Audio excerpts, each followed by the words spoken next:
କେମିତି କଣ ଆପଣ ପ୍ଲାନ୍ କରିଛନ୍ତି?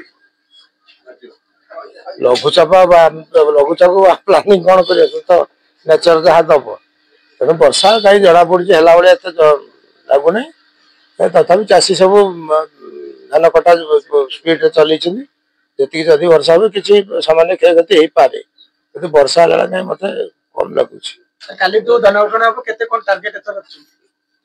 ଟାର୍ଗେଟ ଆପଣଙ୍କର ଗତ ବର୍ଷ ଅପେକ୍ଷା ଆହୁରି 10 ଲକ୍ଷ ଟନ କି 15 ଲକ୍ଷ ଟନ ଅଧିକା ଆଶା କରାଯାଉଛି।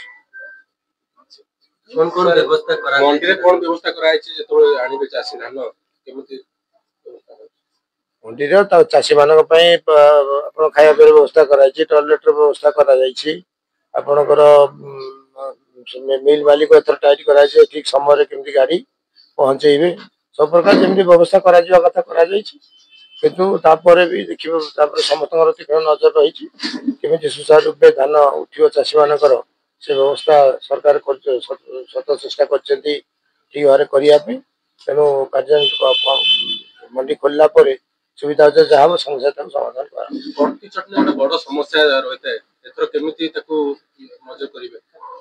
କଟନୀ ଛଟନୀ ତ ଆମର ସରକାରୀ ହିସାବରେ କିଛି ନାହିଁ କରାଯାଉ ନାହିଁ କିନ୍ତୁ ଯେତେବେଳେ ଚାଷୀ ଆଉ ମିଲର ମାଲିକ ତାଙ୍କର ଯଦି ସଲାସୁତୁରା ହେଇ କଣ କଲେ ଆମେ ଏଥିରେ କଣ ଆମେ ତ କଟନୀ ଛଟନୀ ମନା କରୁଛୁ ତାକୁ ତ ଗ୍ରୀନ ଆନାଲାଇଜର ଦିଆହେଇଛି ପ୍ୟାଡି କ୍ଲିନର ଦିଆହେଇଛି ସେଠି ଧାନକୁ ଭଲ କ୍ୱାଲିଟି ଧାନ ପ୍ୟାଡି କ୍ଲିନର କରାଯିବ ଆନାଲିସିସ୍ କରିକି ସେମାନେ 0 ଟଲରେନ୍ସ ଦେବେ ପଇସା କିନ୍ତୁ ଚାଷୀ ଯଦି ମିଲରଙ୍କ ସାଙ୍ଗରେ ଭିତରିଆ କଥାବାର୍ତ୍ତା ହେଇକି ଫୁସଫାସ ହେଇକି ତାହେଲେ ଯଦି ତା ଧାନଟା ପଳେଇବ ତାକୁ କଣ କେଜି 2 କେଜି ଛାଡ଼ିଦବ ଭାଟି ଆମେ କଣ କରିପାରିବୁ?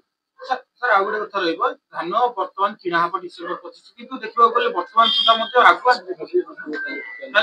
ଦେଖିବାକୁ ଗଲେ କିନ୍ତୁ ବର୍ତ୍ତମାନ ଆଉ କିଛି ଅସୁବିଧା ନାହିଁ କୌଣସି ପ୍ରକାର ଅସୁବିଧା ନାହିଁ ଯାହା ପ୍ରସ୍ତୁତି ସରିଯାଇଛି।